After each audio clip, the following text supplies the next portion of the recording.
welcome back. Man. How you doing? I'm cool. I feel like I guess we do this about once a year now. Yep. Consistently. Yeah, bro. We've been going. I definitely want to hear about what the Can's been up to, what you've been up to. What you said you just came back from a trip. Where were you at? Yeah. How was that? So this whole summer's been trips, man. Just traveling. I was this morning. Yeah, I was traveling back from Charlotte, and last week I was in New York. Week before that, Arizona. Traveling, man. This summer has been a good summer. Just setting up stuff. Vacations or what have you been doing? I guess like what do they call it? Half vacation, half work. Because I like to, when I go for work, as often as I can, I like to travel with my family as well, bring the kids and all that. Kind of work and play. We were in Arizona for the opening of a good friend of mine. A good friend of mine in Arizona, Malcolm, opened a shop with one of his colleagues there, Angel Reese. I say Angel Reese, the basketball player, not Angel Reese. I'm bugging. I'm bugging. What kind of shop was it? Also, Angel Virtuoso, a Virtuoso. She's a fashion designer. They open up a clothing / art / gift shop type joint. Okay. You know what I mean? So it's like, they have a little bit of like, high end art product. And then they have mostly like a clothing base. Angel's background is fashion. And then, a little bit of like, street culture aesthetic. So they had their grand opening a few weeks ago. So we went out as the Can and set up the opening exhibit with D. Kane. okay. So we did another installation of his World of Shapes out in Arizona as an opening of my homies. Was his first installation at the Can the one where I did that live performance at? Was that his first ever like installation? Nah, I don't think so. No, Okay. Absolutely not. I remember that. That was when it was like the inside of the Can. Yeah. He did that all over. That was his first like fully immersive installation where like Okay. it was like, he's done a few since then. Yeah, no, he's been going crazy since then. Yeah, but that was at his like job. It's like the whole building. I've seen him on buses, he's on going trailers, crazy. on big ass like truck trailers. I'm really proud of D, man. I'm proud of everybody that's, going for it and stepping for it. But yeah, D, I think his first installation was 2015 at 670 Gallery. That was an old gallery that we used to have in Hampton. And then since then, he's been growing and doing his thing. But that one that you're referencing was the first World of Shapes. First World of Shapes. Yeah. And I think he's done like 4 or 5 since then. Yeah, he's definitely been going crazy. But no, I know it's probably nice traveling with family. Yeah. And then being able to, even when you're going somewhere for work, enjoy yourself somewhat. Absolutely. I try to do the same thing. We went to actually LA like 2-3 weeks ago. Okay. I took my shorty with me. We were out there for like 3-4 days. I did a podcast. We got to travel around a bit. But I guess usually when I'm doing podcast places, like I'm not there for too long. So I don't have much time to like explore around. I was in LA earlier this summer as well. Yeah. What'd you do out there? Well, I was chopping it up with a partner, just making some plans on, real estate stuff that we have in mind. Actually, I'll go ahead and drop a little hint at some stuff that we're kind of working on in the works. There's a property out in Joshua Tree that my partner acquired a couple years ago, and we're looking at, building a artist residency out there, kind of like a artist retreat. I've heard of Joshua Tree before. Isn't that like a significant place? Yeah. Like what is that? So Joshua Tree is a national park. It's in the desert, like it's right outside of San Bernardino. I want to say Mojave Desert, but I'm not exactly sure, so don't quote me on that part. But it's right outside of San Bernardino. It's like 2 hours away from LA. It's like near Palm Springs and Coachella. Is it by the Tent City? You heard of that? The Tent City? It might not actually be called a Tent City, but there's like some city for like where homeless people kind of create a city, and it's like in the desert somewhere. I'm not sure. In California, but it's like really nothing out there. Just like in the summertime, a lot of people die from the heat. Yeah. And it's like, Well, it's super hot out there. I know that much. But it's like, it is super desert, but like if you travel maybe like 45 minutes, you can get to Big Bear, which is like mountains and snow and stuff in the wintertime, skiing. Yeah. It's 2 hours away from LA. It's a nice place, man. But a lot of people from LA retreat to Joshua Tree because it's a very spiritual place. I don't know if you know anything about vortexes, energy vortexes on the planet. No, I would love to learn about it. Okay, so there are energy grids, surges of energy that run through the planet, and they have, I guess, places that are spots around the globe that the energy is extremely high in these places, and they're known as vortexes. What kind of energy? It could be, so like, are you familiar with chakras? I've heard of it. Like we have like chakras in our body. Sure. But I don't really know much about that either. So similar. Yeah. So there are chakras in the body, right? There are 7 main chakras, but there are also chakras in the earth. Okay. Right? And so in the same way that the chakras in our body are energy centers, where a lot of our energy is stored and transformed and all that, the chakras or those energy vortexes on Earth kind of play as chakras in the Earth. So in America, Joshua Tree is said to be one of those vortexes. What do people... Go ahead. You about to say something? Yeah, well, yeah, I was going to just say like places like Asheville, Asheville, North Carolina, I believe is said to be an energy vortex. Mount Shasta in California, the Red Rocks in Sedona, Arizona, said to be energy vortexes. So a lot of people seeking like spiritual healing or cleansing or connection, go to these spots, retreat to these spots often. And a lot of artists as well. What are some people's, I guess, experiences there? Have you seen any like testimonials? Do they actually get healed? Do they get like creative energy? Like what's the feeling so there? like you can imagine, like I don't know if you've ever been. Have you ever been to any of those places on that list? No. Okay, so I love all those places, right? If I could, I would live. Eventually, maybe I might live in one of those places, but I think that there's like these things that are like normal things that you would expect to see in places like that, i.e. a lot of crystals are being sold in those places. A lot of sage burning. Yeah, that type of stuff. a lot of people hiking, a lot of people doing like spiritual retreats, a lot of like, like signs of like Sasquatch. A lot of alien sightings and extraterrestrial sightings, UFO sightings, things like that have been reported in these type of places. Yeah, I don't know. They're like ancient places that carry a lot of energy, So this is where you guys are planning to open this new artist residency in Joshua Tree. Well, yeah, we're still looking for some investors. So anybody out there who hears this and wants to holler, get down with us. But we have this property. My partner has this property, and the plan is to build an artist residency. That's sort of like a place that can have some Airbnb, action going on, but primarily a place that artists can come and have resources to do their work and be accessible to, the West Coast market. But really just have some time in a peaceful place to focus and recharge. Yeah, I know you guys have been doing a lot of artist residencies. I remember we had Aliana on last time, and she had just got back from the Baltimore one. Yeah.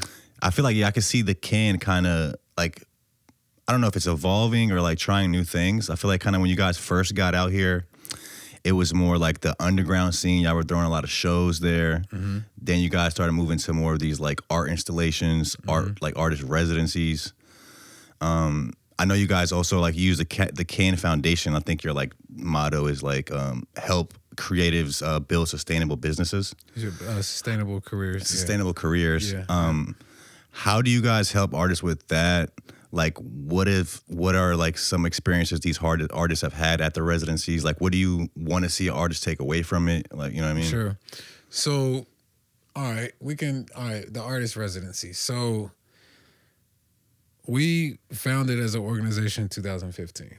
And like you said, a lot of the early work that we were doing was kind of like project-based, research-based, one-off stuff. And we were known for doing art shows, music stuff, like, you know, the Next Step at the Can stuff and all that eventually came later.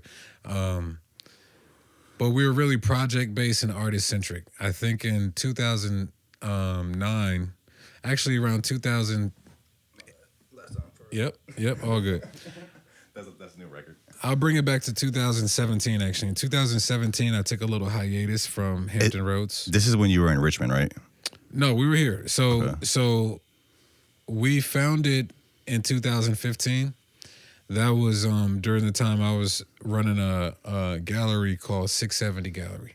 Okay. And me and some friends of mine, other artists, fellow artists, came together and kind of were looking at the gaps in the structure of the arts industries of Hampton Roads, right? Looking at what existed and what didn't exist. And what are some of those gaps? Oh man. So interestingly, so at that time we were thinking more in the context of visual art. And so if you look at major markets like New York or LA or Houston, right?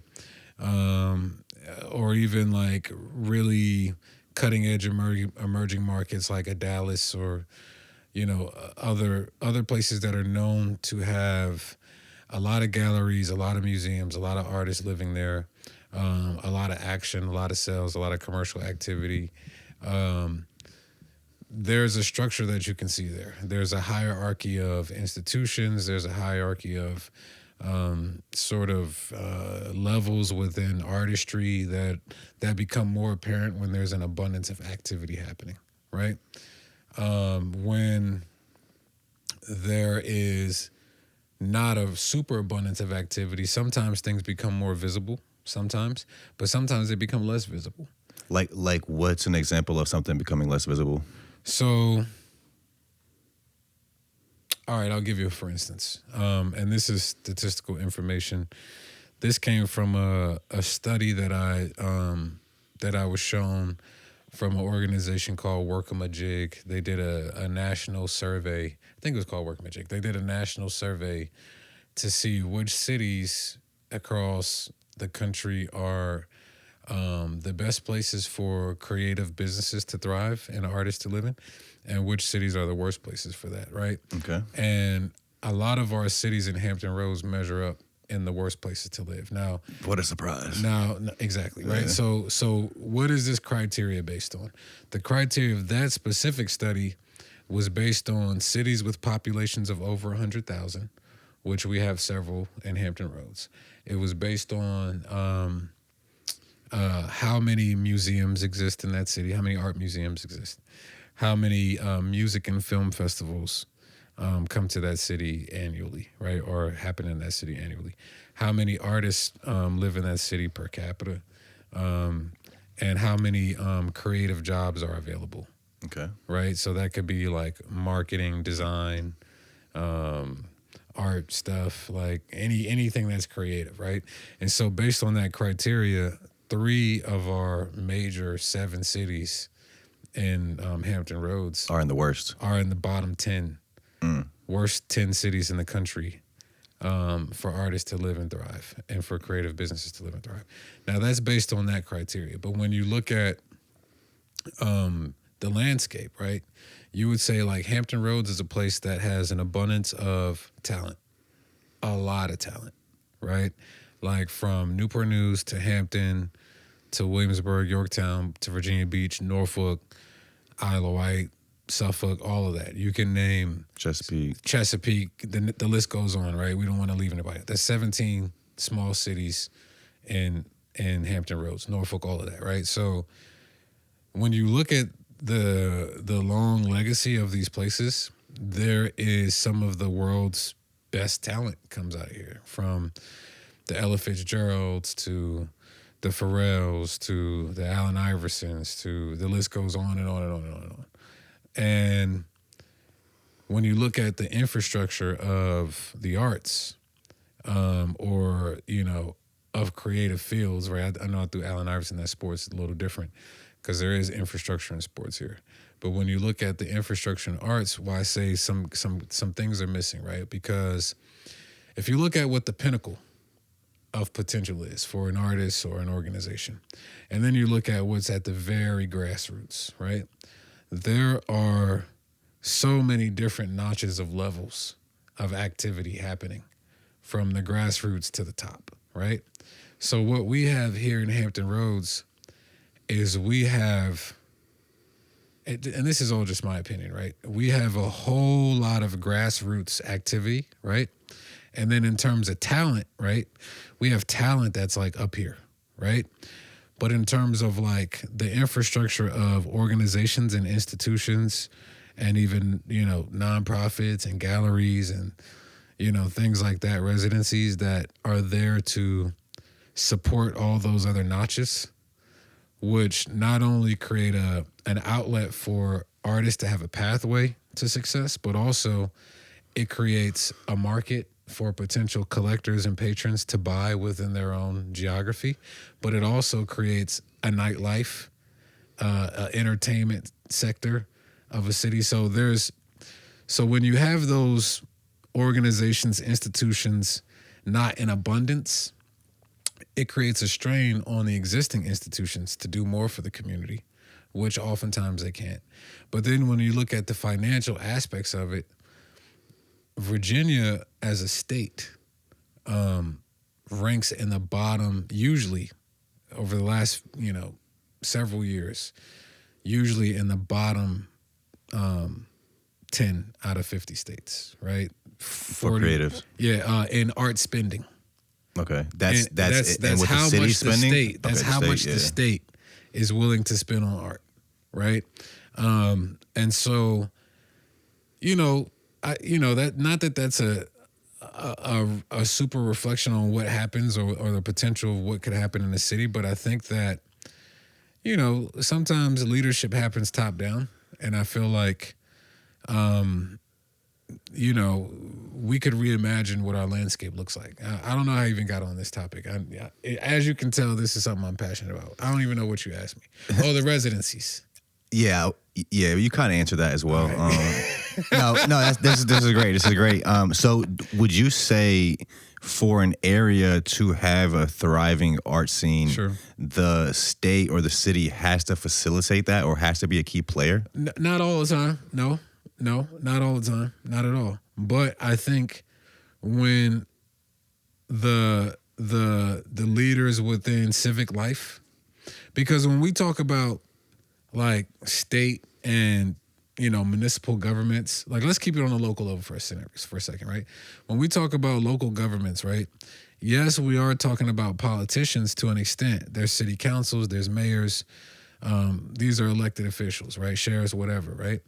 But they also have staffs, and that actually makes up the majority of the people in the quote unquote city, right? And they're not elected officials. They're people who, like you and I, might have jobs, and they work within the city format. And so when we talk about the city is not as stiff as we're talking about. But at the same time, in the same way that the mayors, the city councils, the city staff is involved in the economics and politics of the city on all levels, I think arts at the highest level needs to be involved in the highest level conversations, because I think the healthiest cities or places involve the arts and entertainment within the overall format because of what it lends to tourism, general well-being within a community, activities for children and families, It's like fun stuff to do. Economic development, fun stuff to do. Like all of the things that it could build. Even just the osmosis of driving down the street and seeing beautiful things, right? These are all the things that the arts can do within a community. And so Yeah, I'll leave it there. Yeah. Even just driving down the street, actually, my little brother's girlfriend's mom is a part of some. You might have heard about this. She's a part of some art program. I didn't ask exactly what she does, but she was on the news, I think today or yesterday, talking about. They interviewed her by the bridge that's by the tunnel. Mm-hmm. Have you heard about any projects that they're trying to put some art on the bridge? Mm-hmm. So she's part of that somehow. I was like, I bet you this guy we have on the Who are you talking about? The lady? Yeah. I forgot her name. It's my little brother's girlfriend's mom, but I don't know her name. Okay, it's probably my friend. I'm gonna show you a picture of her. I'm trying not to drop names in the interview, so forgive me. But they're trying to put some type of art installations along like the bridge. Of that project. Okay, that's what I told my brother. I was like, I bet you this guy we have on the pod tonight is like a part of that somehow. Actually, I'll show you her right now. This is her. He sent me the video. No, I know who it is. That's my good friend. Hold up. Let me see if we're talking about the same person. Of course we are. I can't even find it now. Okay. No. Shout out to my friend Asa. She's a powerhouse of a lady. She's a businesswoman who's also involved in civic life, and that's my point. My point is, and that was my thought that I forgot in that last statement, is that when you're dealing with politicians, you ask why do cities and I was asking, is it necessary for the state to have a hand in it or to facilitate it? Well, can the creatives in those, like you said, the different levels, can the creatives in that grassroots level create the infrastructure themselves? Or they can, absolutely they can, right? But I think that with the assistance of the political realm, what you get is access to funding, access to governmental to governmental opportunities. For instance, exchange programs, being able to be a representative of a place and go to another place, right? There's all types of things. Like a lot of these cities have arts commissions, right? And so when there is an art-centric leadership, right, usually the arts commissions have bigger budgets. And when the arts commission, what they have is a budget from the city to facilitate art projects on the city's behalf, right? Okay. And so a city, your average city budget in Hampton Roads may be upwards of like $800,000 to 1.2. This is the whole, not just arts. This is just period. Just their period, budget, right? Yeah. A city budget. Like Newport News, I think maybe is like a $1.2 billion budget. Okay, so we get more money to Hampton then. Yeah. Yes. Yeah. But shout out to Hampton. Shout out to Hampton. Yeah. But Norfolk has a really big $1 billion budget. Virginia Beach has a $1 billion budget. So out of that money, the city manager, the city council, they break down what's prioritized. Out of that, are they like paying police officers, fixing roads? Police officers fixing like roads. Services, fixing buildings, keeping up with lights, schools, all of that to run a city, right? But there's also typically an arts and entertainment budget. And sometimes that arts and entertainment budget might get ate up by another department, like Parks and Rec or special events or tourism. And it's probably already like a really small part of the budget. Yes. It's like 1% probably. And so the arts commissions usually get that chunk set aside. But like in a place like Newport News, shout out to the Newport News Arts Commission because our organization is a grant recipient, right? And shout out to the city of Newport News. That's a board you sit on, right? No, I don't sit on that board. What is the board you sit on? I've been telling people that you sit on some board for like some art stuff with the city, but I literally forgot. Well, it's not with the city. I was a state arts commissioner. State arts commissioner? Yeah. Okay, so you don't do that anymore though? No, that was a 5-year term with the Virginia Commission for the Arts. Okay, but my bad. I didn't mean to cut you off. So I use Newport News as an example because Newport News is where we're based, right? And we have a great relationship with the city, right? But when you look at what the Arts Commission of Newport News receives as an annual budget in comparison to what the overall budget is, in comparison to what other sectors of that breakdown might get prioritized, right? All I'm saying is you can see how with the influx of investment into the arts, how that can spill over into a lot more of all of those other sectors that I mentioned. And so the city governments, the local governments, and state governments don't have to play a huge role hypothetically, they don't have to play a huge role in order to get something going. But yes, historically, since recorded history, bro, since recorded history, kings, queens, monarchy, churches, governments, right, have always been the largest patrons of the arts and have always sparked the largest art movements, what we're talking about. So if you want to take it back to the Renaissance, right? The Renaissance was a church movement, bro, where the church and major merchants, right, rich families were funding the arts, but it was church-led. You know what I mean? Is that because of that rollover effect? Like was it a monetary thing for them? Like they got money out of it somehow, or why did the church care about the arts? Well, I think it's a show of a lot of things, right? First of all, it's a way to educate people and to craft narrative, right? Like with images, you can craft a narrative. They might have used it as like a propaganda tool. Maybe, sure. Okay. You can say that, right? It might have, that's one perspective, right? Okay. But yes, there's all types of reasons and ways art can be used to educate, to leave historic record, to give a show of power or decadence or money, right? And so when you think about, the Renaissance, for instance, the reason I say that was a government-led thing is because there was a time that one of the popes made it a canon that wealthy merchants had to be patrons of the arts. It was a law. He made it a canon. What is that? That's like a canon rule. Is a law. Is a church law. A church law, right? Okay. It's like a papal law. He said the wealthy people of the time had to buy. Yeah, they had to be patrons of the arts. So they either had to buy work for the church or for public forum or, patronize the arts. And what that allowed is for a structure to happen where, that structure was the artist guild. So each town had like a master painter or a master sculptor or a blacksmith or something like that, architect. And they had a guild, which was like their studio, but it was also like their school kind of. They were like the teacher, but the main artist. So they had assistants and apprentice, and then even young aspiring artists could come and work and learn at these guilds, right?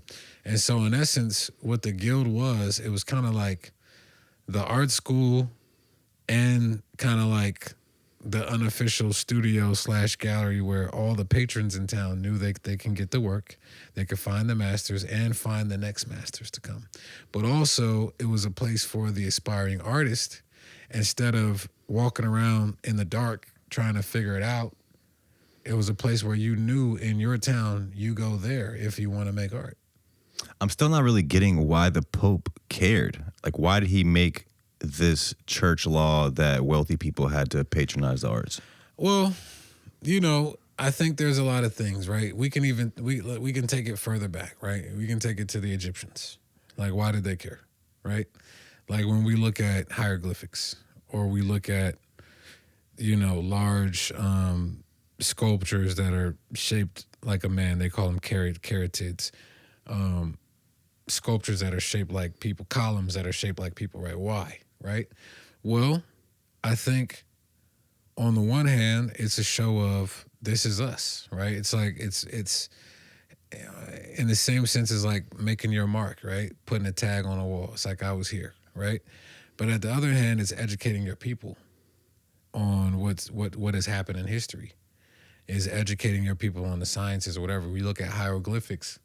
Hieroglyphics was not only decoration, but it was a language. It was the written language of the ancient Egyptians or Kemetans, right?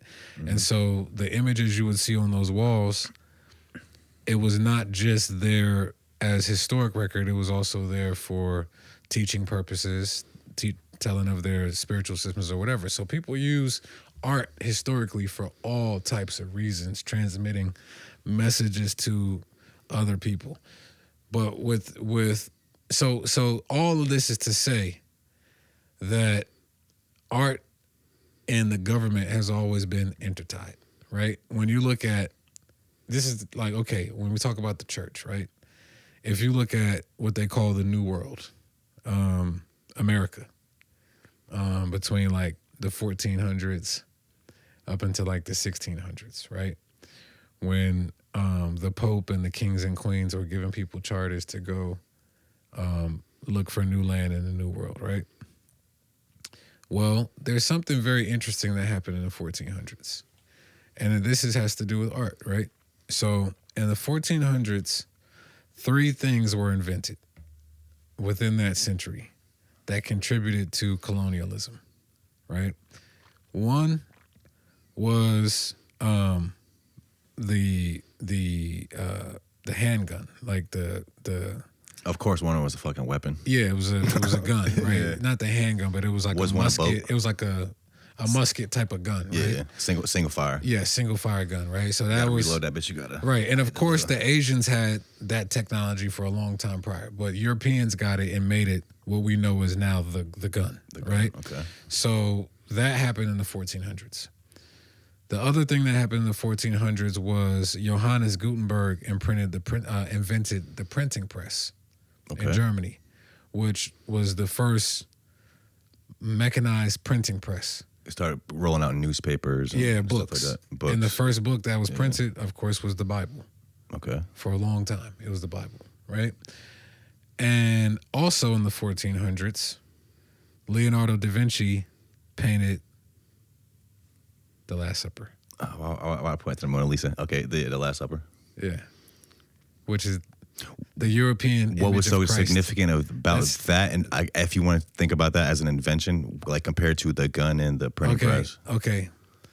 So Leonardo da Vinci was a prominent artist, statesman, architect, war machine guy. And also just like secondary questions to that, like you said, how did that contribute to colonialism? Okay. So if you look at the Renaissance, right? The Renaissance started in the 1300s. And the person who was given the sort of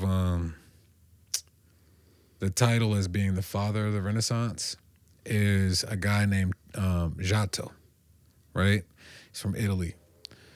And Giotto was around in the 1300s. And Giotto is very significant for Europeans because Giotto was the first prominent painter to paint biblical figures in a European context, meaning with white skin, blonde hair, blue eyes. Prior to that, everything was in Byzantine influence, which was almost a Mediterranean, dark skin, sometimes even African look, right? And Giotto was a student of an artist named Cimabue. And Cimabue was also, an Italian, European, but Cimabue was painting in the classic Byzantine style. And so when you go to like the old churches in like Turkey and stuff like that, or even Russia, right? You see that like heavily like gold leaf. Is this why, just not to cut you off, just side note, do you remember a few months back when like there was a story that came out that Putin had this figure of like a black Jesus? The black Madonna, yep, and the black Jesus, yep. Yeah. So that's why. So that is the Byzantine influence of art. Okay. Right? So everything from, the times of like the first few centuries of the modern era, right? Like right after Jesus, right? Up until the 1300s, right? Was primarily Byzantine influence when it came to Christianity.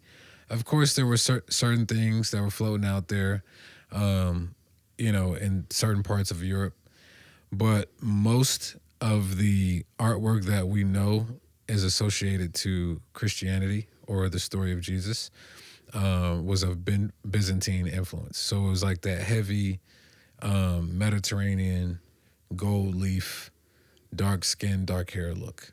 And Giotto came in and created the European and replaced the dark skin, dark hair look and made all of the biblical figures basically look like his models. You know what I mean? And so what this did was sort of fashion biblical characters in a Eurocentric context for the first time. And so over the next 100 years, we get to The Last Supper. The Last Supper, Leonardo da Vinci, right? Who now they've been mastering, humanistic painting for the last 100 years. You know what I'm saying? And so now not only are they painting biblical figures in a European context, but they're getting really good at painting realistic looking pictures. You know what I mean? Almost. So I guess these new pictures that they were painting look more realistic than the old Byzantine styled ones. Yep. And they're white men. You know what I'm saying? So now it's a perfect storm, right? So now you got, and the other thing that happened in the 1400s was Christopher Columbus. You see what I'm saying? So and a lot of those early guys from Europe going over, right? So you got the invention of the gun, printing press, the Last Supper, the first image of the classical white Jesus, and the first European expeditions across the Atlantic. Okay. Right? That is the structure of the new world. In God we trust. That's what's still influencing us to this day. Wait, what do you mean that's the structure of the new world? Like that, those things were the tools, more or less, to build the new world, right? And the reason, gun, taking it by force. Yes. The printing press. Yep. Print history. Print what you want history to be. Printing what you want in history. And the painters by painting what you want history. What God looks like. Okay. Right? So now they have a man who is God in this image form, right? Which has been used to control people on a lot of levels. When we talk about the transatlantic slave trade, right? When we talk about different things like that. I don't want to get too deep into that, but you know what I mean? These are tools, right? These are tools. So yes, art is important for many reasons. Like when you look at in like more modern times, right? The conflict between Russia and America going back to the Cold War, right? Like ending World War II and moving into the Cold War. Art was a big tool for both sides, right? Russians were using propaganda art, right? And most of the artists of that time in Russia were made to be state artists and paint for the benefit of the state, right? This is where like concepts like 1984 come out of. You know what I mean? The movie? Yeah, and the book, right? Okay. Which is sort of like a state-controlled society, right? But then on the flip side, you have America, which was countering the control of art. So in America, while Russia was controlling all the artists by making them become propagandists with their work, not all of them, but, for the most part. On the other side in America, we were promoting how free our arts were. So we had this movement called abstract expressionism in the 1940s that arose in the 1940s and moved into the 1950s that through these newfound art foundations, America was able to promote how free thinking America was and how free America was through the work of artists like Jackson Pollock and Franz Klein and Willem de Kooning, right? So, art has been used for many types of reasons. You know what I'm saying? I guess in the modern day, do you think art is still used? Because I feel like now absolutely. Movies.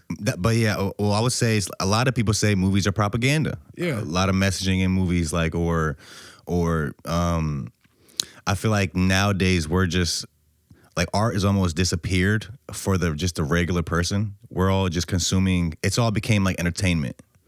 Like, I feel like the regular person, we don't pay attention to or cherish arts, maybe like people in the past did. How do you see art being used today? Man, it's interesting. I think that the people who are influencing the masses are influenced by the artists. Like,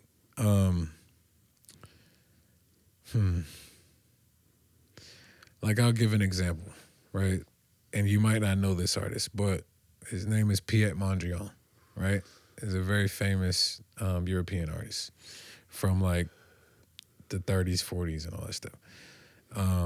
He was known for doing this like geometric style that was like these like cubes with color that now are on so much clothing, are on they like architects use that as like the aesthetic framework for so many buildings across this country. And the masses don't know that it came from Piet Mondrian. You know what I mean?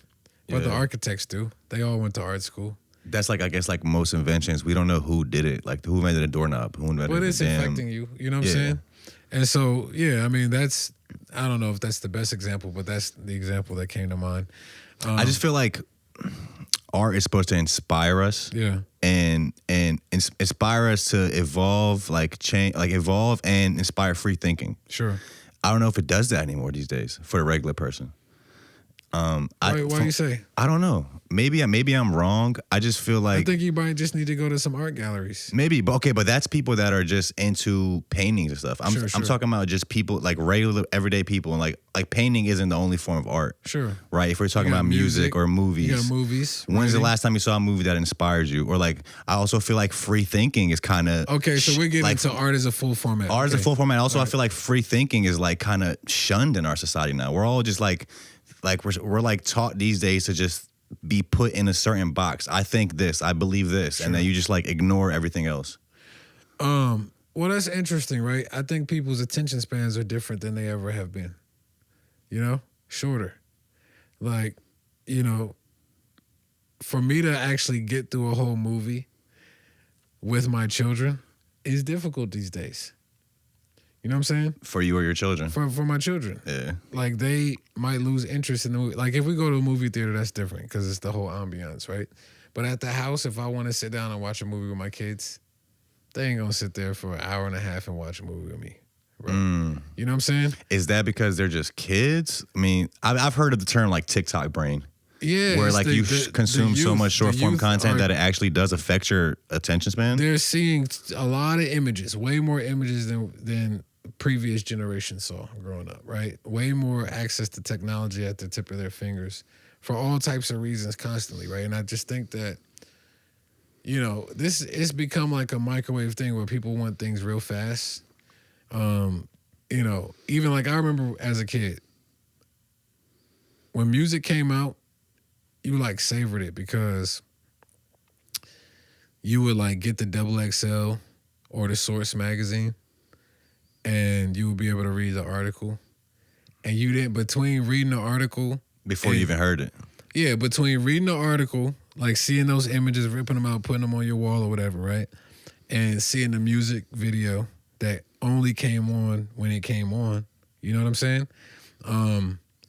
That was how you consumed your favorite people and your art. So you savored it. So you really looked forward to catching that video on BET or MTV. You really like, so much so that my brother back in the day, and you know, statute of limitations, was the mixtape master, bro. I don't think anybody's gonna come after him for that. Nah, but I'm just saying. Selling mixtapes back like in the day. when we were kids, but he like, I'm talking about audio visual mixtapes. Like we used to have 2 VCRs, and I don't even know how he did this, bro. This was actually the most genius thing. He learned how to do this when he was about 8 or 9 years old, and then he mastered it and became like the mixtape, the mixtape video king of our neighborhood. So basically, he had 2 VCRs and we had 2 TVs, and the TVs were low quality TVs, right? But he had these 2 VCRs and he would connect them and wire them somehow to the TVs to where he would record, like if it was a music video or whatever, he would record the video. And then on the other TV with the other VCR, he would take another VHS and edit, right? So we had, growing up, bro, I'm talking about you come into our room, it was stacks and stacks and stacks of VHS with nothing but Rhapsody, the Basement videos, with all of the commercials edited out, right? How was he editing it? Bro, that's what I'm telling you. He had 2 VCRs, bro, with 2 VHS tapes. Yeah, you got to ask him how he edited TVs. that. And he was a little kid, bro. I'm talking about he learned how to do this at 8 or 9 years old. Mastered it by the time he was like 13 or 14. Right now, he's the head of media at Richmond Public Schools. Back in the day, he used to run all the AV stuff for Phoebus High School when he was in high school.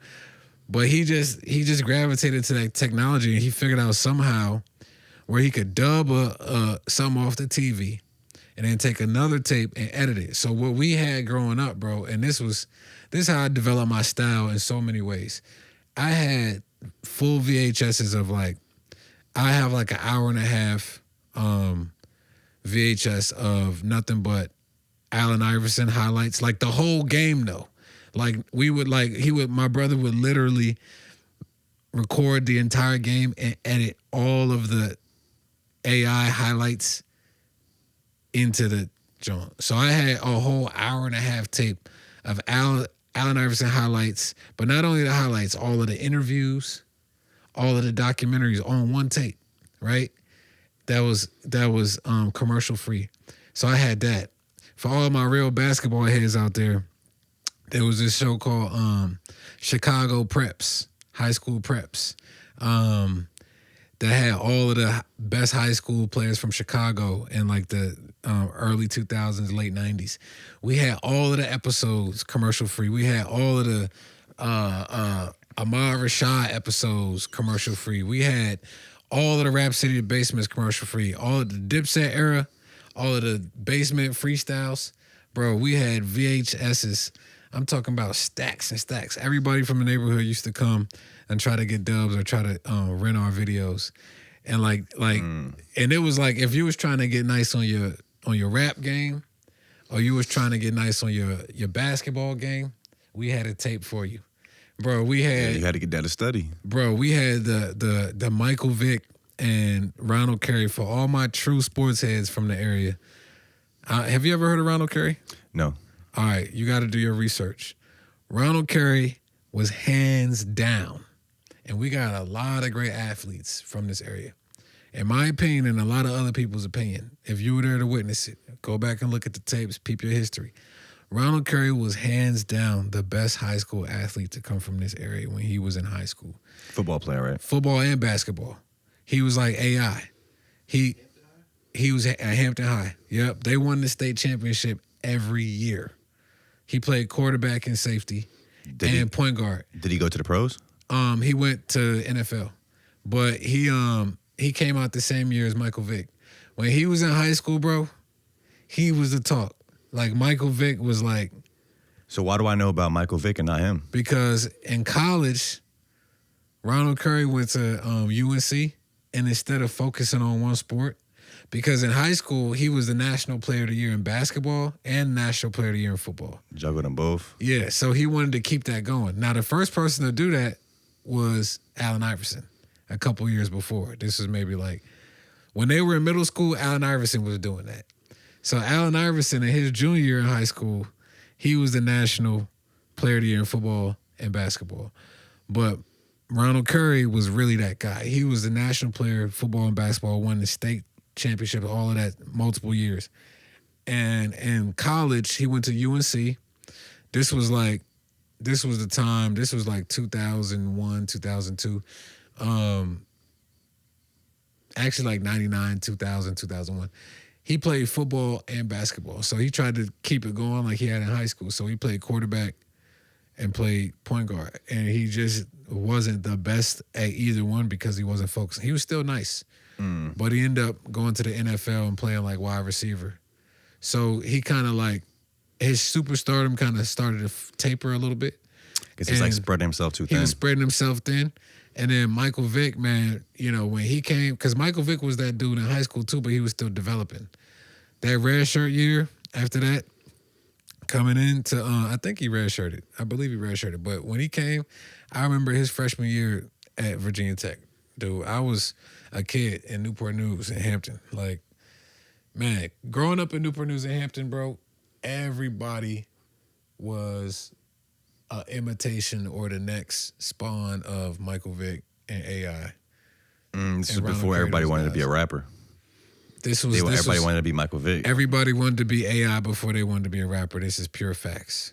And in fact, AI actually probably doesn't get the credit because I think he's the guy, like he is really the bridge between rap and hip hop. In what way? Like before AI, basketball wasn't like you didn't see basketball players looking like hip hop guys. Like before AI, basketball players wore suits. Like if you look at like the 90s, early 2000s going into the 90s, 80s and stuff like that, basketball players dressed like businessmen. Like if you saw dudes come into the game or leaving the game or at a press conference, they were wearing suits, like a Michael Jordan style suit, a Scottie Pippen suit, right? That was the standard of the league. And AI was the first guy who really came and brought the hip hop aesthetic. He was the first guy who brought the tattoos fully in the hip hop form. Cause like there were guys with tattoos prior. Like you had Dennis Rodman, for instance, right? He had the full arm, the full sleeve tattoos, but he was kind of like in the weirdo category. Like nobody. Weirdo. Why was he a weirdo? Like nobody wanted to be Dennis at that time in the 90s. You feel me? He was like kind of more like a spectacle. Like everybody respected him as a ball player, but his aesthetic was more like rock and roll spectacle. You know what I'm saying? He wasn't influencing like people's style. No, but I would say like if you look at like all of the young people of today, all the young hip hop artists of today, they all look like Dennis Rodman babies. They all got dyed hair and tattoos and tight clothes and chokers on. All the stuff that Dennis Rodman was doing in the 90s. So AI comes with the AI hip-hop came tattoos. He came with the more gangster tattoos, right? I guess kind of just maybe being himself more on the court. Yeah, where the other guys are being like trying to be professional, kind of. Well, but you had like Latrell Sprewell, right? Latrell Sprewell had cornrows in the league before Iverson, right? But Iverson came with the hip hop style. Like Latrell Sprewell just had like the little skinny straight back kind of dingy joints. Like he didn't wear the Meek Mill braids. Like you know what I'm saying? Like he didn't wear his do rag at night type joint. You know what I'm saying? Okay, like, I really actually don't know, but yeah, never had to wear a do rag. Latrell Sprewell is the choker coach dude, right? But so he had the braids before AI for real, but AI came with the hip hop aesthetic, the style, and it's evident when he did his Hall of Fame joint. He had to thank Biggie and Nas and Dipset and all that. But that style, and I feel like that style was VA. Like, and when I say VA, you know, they're going to hate me for this, but I got to make a distinction and really say bad news. Newport News. We call it good news now. Yeah, good news. We changing the narrative. Yeah, good news. Absolutely. Yeah. Great news, actually. Yeah, you know what great news. Great news. You know what I'm saying? But Newport News, where I'm from, AI brought that aesthetic to the world, which really was a bridge. He was the guy who was looking like the rapper coming to the games, and he had to take his L's for that. He actually was getting fined for doing that. He was getting fined for the way he was dressing? Yeah, he was getting fined for dressing in street clothes to come to the games. But then he would get on the court and go crazy. And he, you know, he was the guy, wearing earrings and stuff on the court and, you know what I mean? All of that stuff. He really bridged hip hop and rap. And so I feel like coming up around here, we wanted to be AI. We wanted to be Michael Vick. And you know, I think AI, by way of being like AI, you kind of were already hip to the hip hop aesthetic, the rap aesthetic, even if you weren't rap focused or hip hop focused as a kid. If you were on AI, you had that aesthetic. Was AI and Michael Vick, like, were they in their primes like at the same time? Yeah. So AI first. I think Allen Iverson came to the NBA in '96. And I think that was I believe 1998. 97 or 98 was Michael Vick's senior year in high school. Growing up around here, did they hang out? Did you hear stories of Michael Vick and AI like hanging out in the city? Well, Michael Vick is older than AI is older than Michael Vick. You know what I'm saying? So like I don't know their person. I don't know them like that. You know what I mean? I know of like people in the hood, relatives and stuff like that. But I know coming up from here, AI, you know, he went to the league in '96. I think Michael Vick went to the NFL in 2001. Okay. So AI was AI for like 5-6 years before Michael Vick became like known. Yeah, but Michael Vick became known really his first year in college. He was that dude. But AI was AI first. In fact, this is a story about AI. I feel like now I want a basketball podcast because I was a fanatic. I can see, bro. Know a lot, bro. I didn't know you were that into basketball, bro. I'm from Newport News, bro. Okay, I'm from Hampton. I grew up in Hampton. Half my time in Hampton, half my time in Newport News as a kid. And if you grew up in Newport News and you were born in the late '80s, early '90s, or whatever, you know, or any time in the '80s, really '70s, you are a basketball, football head. There's too many people who came from here and how we grew up. You just had to be. And so I was good. Like I was in the generation of Tyrod and them. You know what I'm saying? Same graduation class, but I went to prep school. But I was all-state football player and all of that. You know what I mean? All conference basketball, played Boo Williams, all of that good stuff. As most of us did, you know, coming up around here. But yeah, with AI, this is the fun fact I was gonna say. Allen Iverson, I heard, and I believe it's true, was supposed to play the role that Ray Allen played in He Got Game with Denzel Washington. So have you ever seen He Got Game? Maybe when I was like younger, but I can't really remember. Okay, so He Got Game came out in like 99, 98, 90, I think it came out in 98. He Got Game was shot the first summer that Allen Iverson came to the NBA. I think 96, 97. And they wanted Allen Iverson to play that role. And that story is kind of like, it's kind of loosely based on Stephon Marbury because it's based in Coney Island, New York, and at Lincoln High School and all that. And they wanted Allen Iverson to play that role, but he passed up because it was his first league in the first year in the league, and he just wanted to do his thing. Focus on that. But Ray Allen ended up playing it. It ended up becoming a classic movie, one of the best basketball films of all time. And if AI would have played that role, oh my gosh, that would have been insanity. Same. Yeah. If AI would have dropped his album, that would have been insanity. You know about Was he making music too? I don't know about that. Bruh, all right. All I really know about Allen Iverson now is kind of like Bobby Blaze always tells me about him. So I didn't. Mr. Reebok Man. The Reebok Man. Yeah. He told me, I didn't know this. So apparently, you probably know this, but Boot up. Apparently, Allen Iverson and Shaq are president and vice president of Reebok. Yeah. Heck yeah, and that's the most beautiful thing because if you grew up in the '90s, before there was Allen Iverson, there was Shaq. Now he was a big man, but Shaq had the banging shoes. Like Shaq kind of got played later because he went the Payless route with kind of his style, but initially, when Shaq had the Reeboks, the black and white striped joints and all of that, that was when Reebok was like it, bro. Like this was in the 80s. This was the 90s. This is the early 90s, early to mid 90s, and then AI came and shut it down with the questions and the answers and all of that. You know, that's crazy. I didn't know you were a big basketball fan like that. So okay, I got relatives that played in both the NFL and the NBA. Really? Yep. Do you want to? Who are they?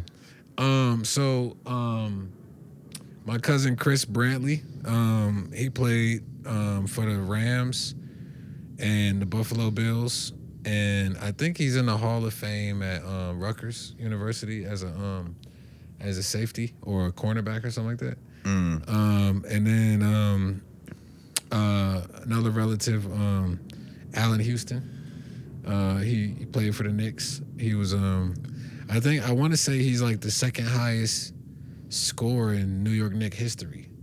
You know what I mean? He was in the 90s, early 2000s era, the tail end of the Jordan era with the Knicks. And he played with Grant Hill for the Pistons too back in the day. Yeah, I'll be honest. I played soccer for like 4 years in elementary school. I played 1 year of football in like 5th grade. So the last time I was into football, like really watching it, was when Donovan McNabb was the quarterback of the Eagles. Sure. But I'll be honest, these days my thoughts on sports is that it's kind of like, I don't want to be a hater, but I feel like it's the least beneficial form of entertainment to watch. Bro, like I feel like you don't really learn anything from it. Bro, when I stopped Like even a good movie, you can take away something from it. Sure. A good song, a good piece of art. But sports, I just feel like it's kind of like just brainless activity. As far as to watch it.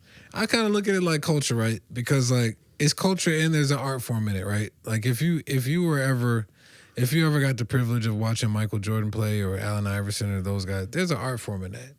There's beauty in that, right? And I mean, you can also be inspired by just seeing somebody do anything where they're working super hard to get to that highest level of it. If you watch John Morant play, there's a real beauty in that, right?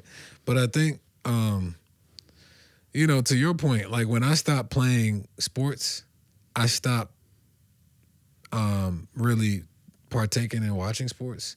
Like I watch mostly like highlights and clips. I can't even tell you the last time I watched a full basketball game, football game, anything. Now imagine people that watch baseball. Bro, isn't it just like hella innings of like nothing happening? Bro, I never watched baseball, bro. Me either, yeah. But yeah, no, I get it. Okay, just kind of. So I'm a sports head from childhood. Yeah. As an adult, I'm not a sports head, but I keep up with it via social media and clips and podcasts. Like it is what it is and stuff like that. Yeah, I get it. I guess just to go back to the topic of why art is important to a city. So we did a podcast. We did a live podcast at this year's Wayfest.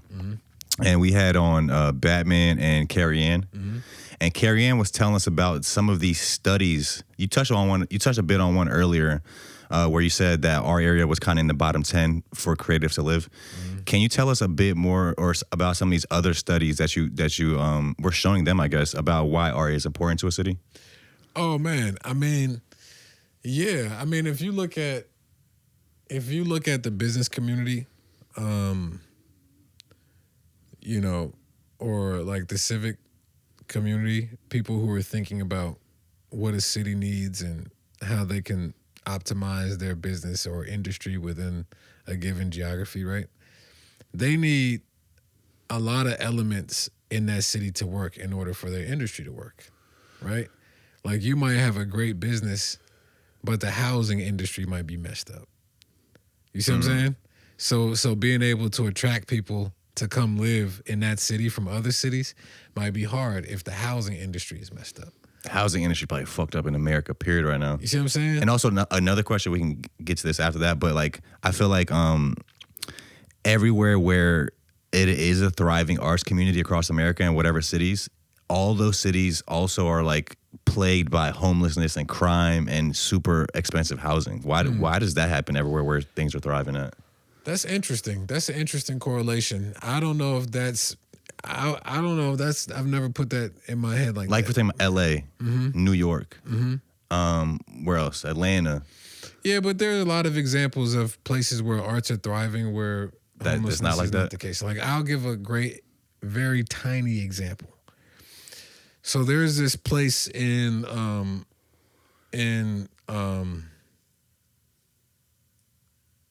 Virginia called Abingdon. It's like on the western side of Virginia, like near Tennessee. I think their population is like roughly 8,500 people. You know what I mean? So super country. Super small town, right?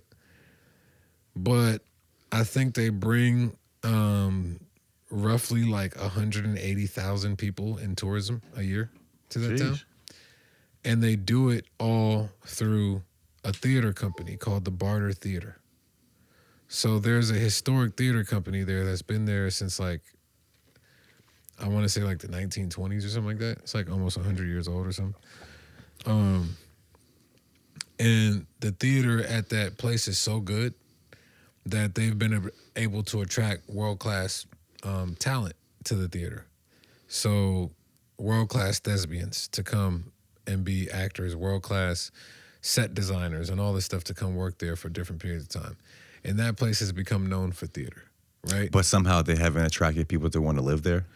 Well... Or maybe they don't want that. Maybe they don't want that, right? Yeah. But in a place like, okay, if you look at a place like a Dallas or a Houston or, you know, a Phoenix or even Detroit or Portland, you know, these are smaller art markets that artists are still being attracted to. Not just artists, but then you look at the larger markets, right? if you look at, there's a correlation. If you look at the amount that a place spends on the arts, or how much art revenue there is within a place, that place also has the highest amount of tourism. You know what I mean? That place also has the highest amount of like job openings usually. You know what I mean? But also it attracts the most amount of people. So yeah, you do get situations like homelessness, because I think the competitive nature of being in those places, like a lot of people want to be there. Like when you go to LA, everybody wants to be in LA. If you talk to a lot of homeless people in LA, I guess if you're going to be homeless anywhere, LA is probably the place. Well, a lot of them also were aspiring artists at one time. You know what Came I mean? out there, got stuck, got down on their luck. But also other people who are not artists are moving to those places because they're centers of commerce. They're banking centers. They're trade centers. They're entertainment centers, you know? And so a lot of people want to be in proximity to what's going on. More opportunity, you know? But that's not to say that you can't find opportunity in small markets too. You can. I think going back to early in our conversation, it's about the systems, right? Like one thing that we really look at, like with the Can and like our focus within the arts industry and the place that we exist in is, what are the systems? What are the parts of that system? Who are the players within that system, right? So some of the players and parts of that would be like the artists, right? Who are the creatives? Who are the artists, right? Who are the filmmakers? Who are the musicians? Who are the painters, the sculptors that live around here, right? And identifying them, right? Then it's like another layer of it is like, who are the spaces? What are the spaces, right? Whether that's like music venues, galleries, any place, a museum, or any place that's not non-traditional, any place that people can get to the art and access to art, right? That's a key factor, right? Then you look at documentation, right? This is a form of it, right? But other forms might be like people pulling up at events, taking photos, or writing an article about something, or doing a documentary, or just even sharing, you know, a quick shot, or word of mouth. Any form of documentation pushes the agenda and pushes things forward, right? So you look at, okay, who plays that role within a geography? Who are the people documenting? Who are the people with the podcast? Who are the people, you know, the photographers pulling up at the events? Who are the publications writing and maybe have critics or, you know, articles about these things happening, right? That's another layer. The other layer is like the sort of like above ground, like certified layer, right? So that might be like, when it comes to like the visual arts, that might be like the Chrysler Museum around here, like or anywhere, right? Your museums, your high level museums or institutions, right?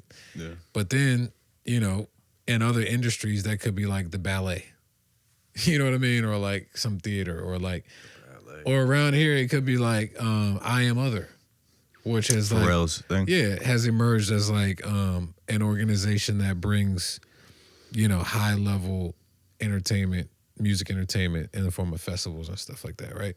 And so like that's another layer, the institution or the high level industry players, right, within a place, because that influence can be leveraged for the artists trying to rise, for the spaces trying to get more action and more visibility, for the documentarians, the influence of the people in that industry category, right, has a big part of it. And then the fifth part is like the patron, man.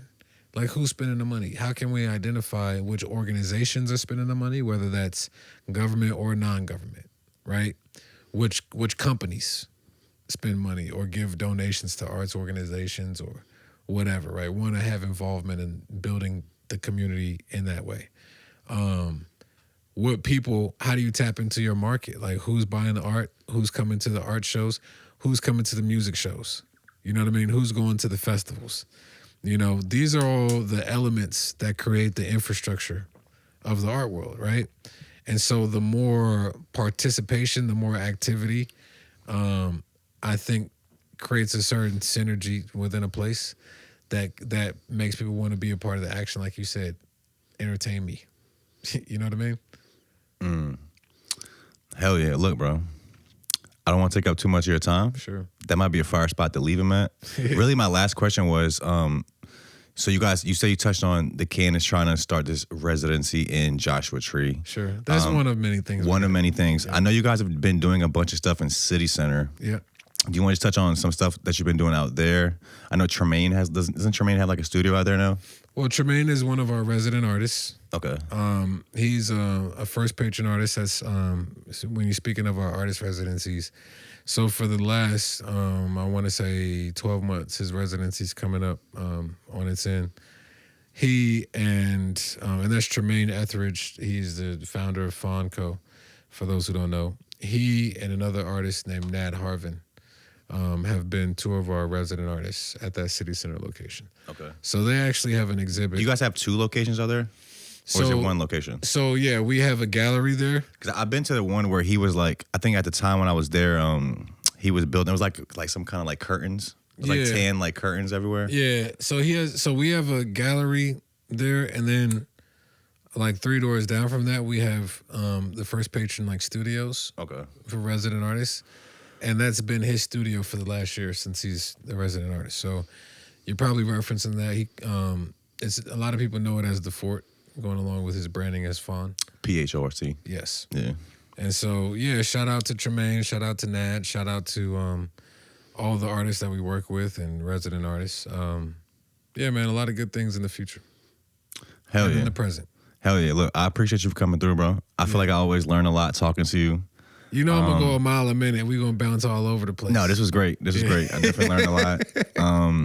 Hell yeah. If you guys are watching this, we appreciate you for tuning in. Check out what the can has coming up. We'll put all the links in the description. Sure. Yeah, maybe for the next residency, I've been thinking about hitting you up. Maybe we could do something like, I don't know. I want to do some type of like visual documentation of what I like out here, like some artists I like. So we can figure something out. No, I love it, man. Cool. And to that point, you know, our residencies are not just for visual artists; they're for musicians, podcasts, writers, all of that. So look us up. You know, apply when it's open, or reach out if you want to work with us. I will. Thank you guys for tuning in. We'll see y'all soon. Peace. Peace.